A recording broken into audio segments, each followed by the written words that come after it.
Welcome to Innovation Pulse, your quick, no-nonsense update on the latest in clean tech and EVs. First, we will cover the latest news. Zipline expands drone delivery in Dallas-Fort Worth. Waymo tests driverless cars in Japan. Tesla launches a new Cybertruck model. And electric buses transform urban transit worldwide.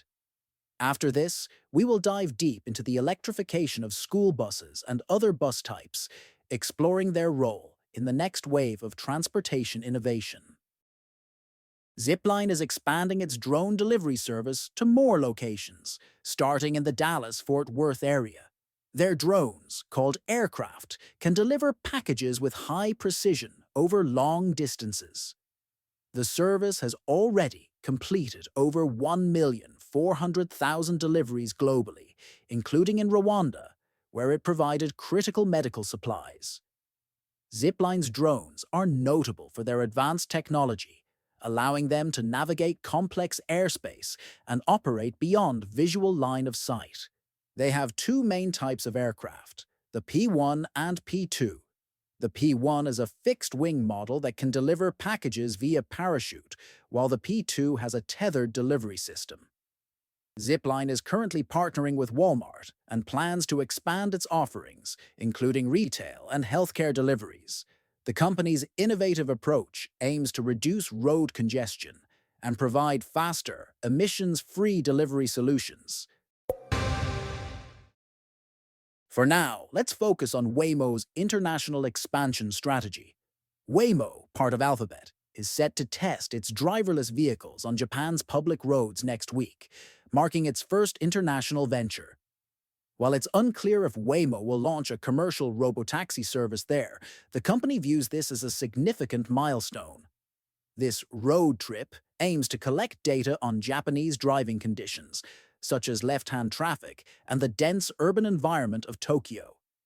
About 25 vehicles will be manually driven by the trained drivers from Nihon Kotsu across central Tokyo to gather mapping information. This initiative involves collaboration with local officials, government agencies, and first responders. Waymo emphasizes its commitment to safety and community trust. Meanwhile, China's Apollo Go is advancing its driverless operations, having completed over 1 million rides and expanding to Hong Kong. Tesla's new long-range Cybertruck offers a 362-mile range and a lower starting price of $69,990, or $62,490 after a U.S. EV tax credit. This is cheaper than previous models, raising questions about whether it will boost sales.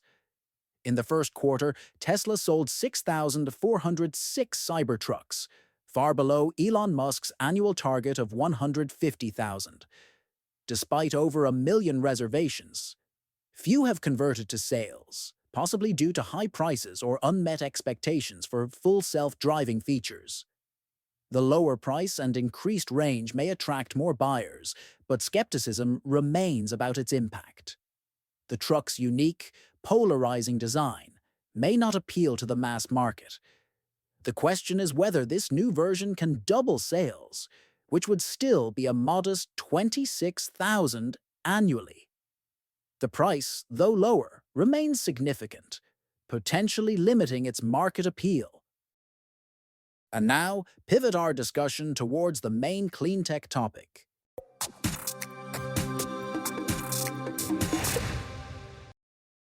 Today, we're going to explore the fascinating world of electric buses, from surprising historical origins to cutting-edge technology that's transforming public transit worldwide. Electric buses have become an unexpected success story in vehicle electrification, often outpacing other EV types. Joining us is transportation expert Yakov Lasker, who's been tracking this electric revolution.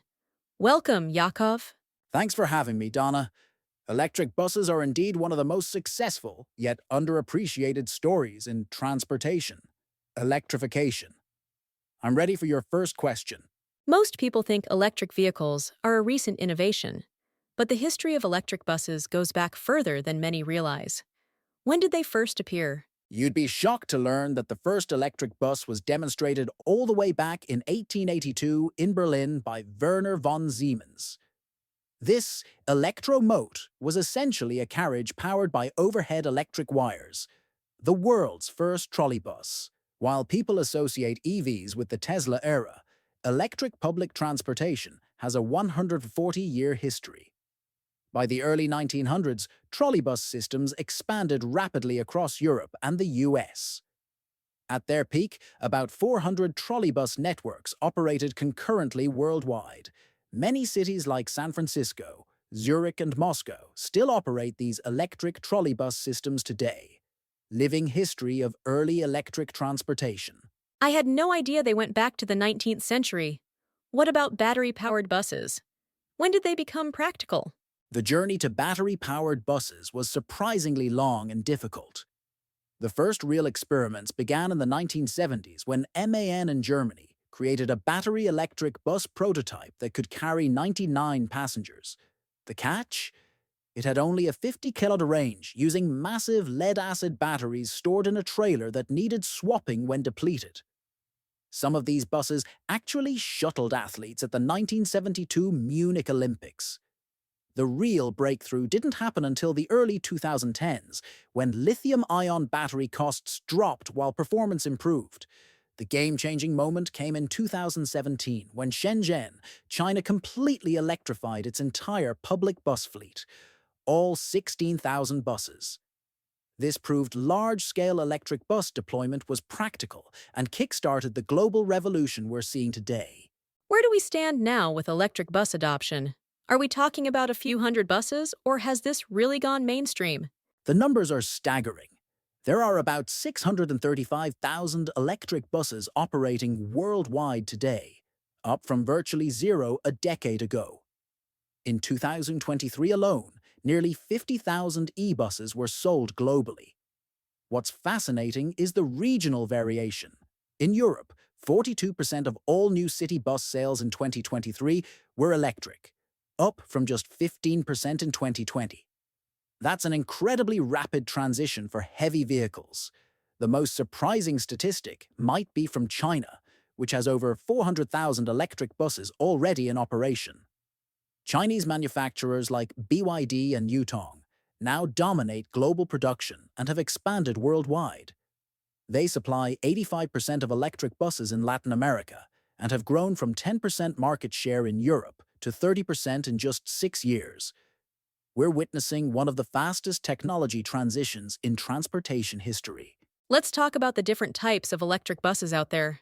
What are they and how do they compare? There are 3 main types that most people don't realize. Battery electric buses, BEBs, make up 95% of the market today. They carry large batteries, 200-450 kilowatts, and typically offer 150 through 300 kilowatt range per charge. What's cool is they're getting better fast. Newer models reliably reach over 200 kilowatt, even with air conditioning running. Then there are hydrogen fuel cell buses, which generate electricity on board from hydrogen, offering 300-400 kilowatt range with just water vapor emissions. They refuel in 5-15 minutes, much faster than battery charging. The third type is the classic trolleybus, which draws continuous power from overhead wires and thus has an unlimited range while connected. Modern trolleybuses have a twist. They often include small batteries, allowing them to travel short distances off-wire. Each type has distinct advantages: BEBs for urban routes, fuel cells for longer distances, and trolleybuses for high-frequency corridors. I've noticed electric buses are much quieter than diesel buses. What other environmental benefits do they offer? The environmental impact is dramatic. Beyond the obvious noise reduction you've noticed, electric buses eliminate the tailpipe emissions that make diesel buses among the most polluting vehicles in urban areas. Shenzhen's electric bus fleet alone is estimated to save 160,000 tons of coal, equivalent in energy, and drastically cut nitrogen oxides and particulates that cause respiratory problems. What's fascinating is their efficiency advantages in urban settings. Electric buses use regenerative braking to recapture energy during constant stops, making them particularly well-suited for city driving. They're also 3 to 4 times more energy efficient than diesel buses. One surprising fact: a single electric bus can prevent about 1,690 tons of CO2 over its 12-year lifespan, compared to diesel, equivalent to taking about 27 cars off the road for the same period. Are electric buses actually cost-effective compared to diesel buses, or is this purely an environmental choice? This is where it gets really interesting. While electric buses typically cost 32 to 70% more upfront, the total cost of ownership, MES TCO, often favors electric over the vehicle's life. The maintenance costs alone tell the story. One study found electric bus maintenance costs just Rs 3.75 kilometers versus Rs 25 kilometers for diesel buses in India. That's nearly 85% less. Electric buses achieve this through simple physics. They have roughly 30% fewer parts than diesel buses, no oil changes, no exhaust systems, and regenerative braking means brake pads last much longer. Combined with fuel savings, electricity is generally cheaper per kilometer than diesel. Many transit agencies find electric buses financially advantageous over an 8 to 12-year service life, especially in regions with high diesel prices. By around 2030, analysts expect upfront purchase prices to reach parity with diesel buses. Let's look to the future. What innovations are on the horizon for electric buses? The innovations coming are game-changing. We'll soon see buses with ranges of 400–500 kilometers on a single charge, enough for virtually any urban route and many regional ones. Solid-state batteries promise much faster charging with better safety profiles. Buses that could potentially charge to 80% in 10 minutes rather than hours. One of the most exciting developments is vehicle-to-grid technology. Electric school buses in the US are already being tested to feed energy back to the grid during emergencies or peak demand, effectively becoming giant batteries when parked. We're also seeing experiments with dynamic in-road charging where buses could charge as they drive over special roadway sections. By the 2030s, autonomous electric buses will likely operate in dedicated lanes in many cities, and even long-distance coaches will go electric as battery technology improves. Beyond regular transit buses, what other types of buses are being electrified? School buses are leading the second wave of electrification, particularly in North America. There are now over 12,000 electric school buses either delivered or on order in the US alone. They're ideal candidates since they have predictable routes and long, idle periods for charging. Some innovative districts are using them as power sources during summer breaks when they'd otherwise sit idle. We're also seeing electric double-deckers in London and bendy articulated buses in Hamburg. Even more challenging is the electrification of long-distance coaches. China already has electric coaches with 350-plus kilometer range, and as battery technology improves, we'll see more intercity buses go electric.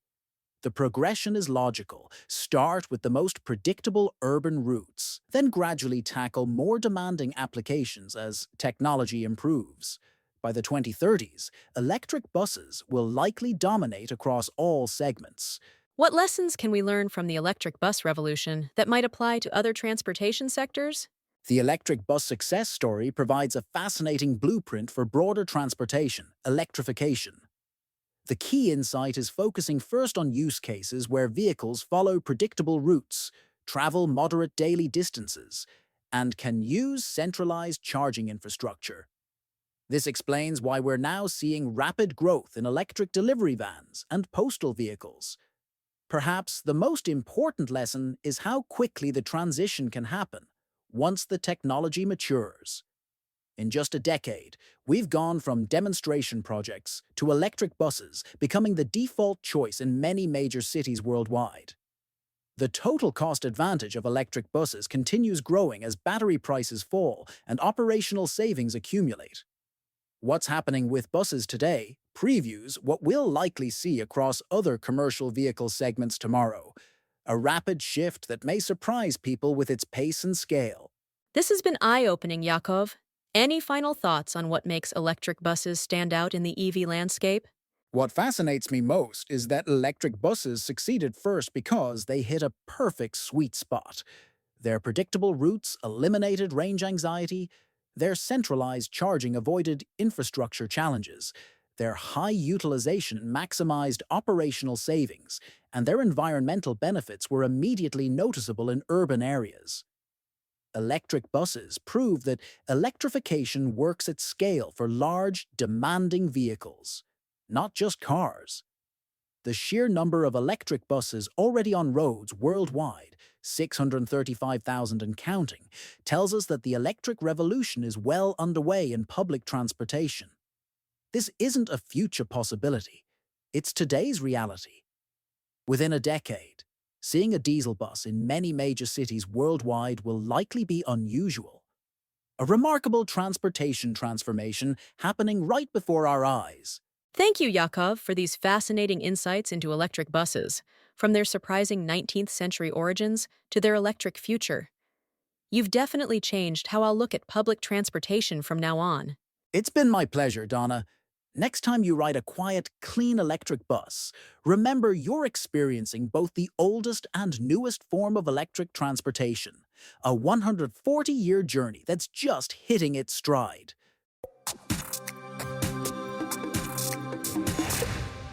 That's a wrap for today's podcast. We explored Zipline's expansion in drone deliveries, Waymo's international driverless venture, and Tesla's new Cybertruck, alongside the rise and future innovations of electric buses.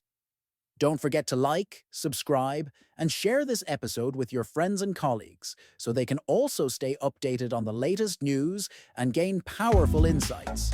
Stay tuned for more updates.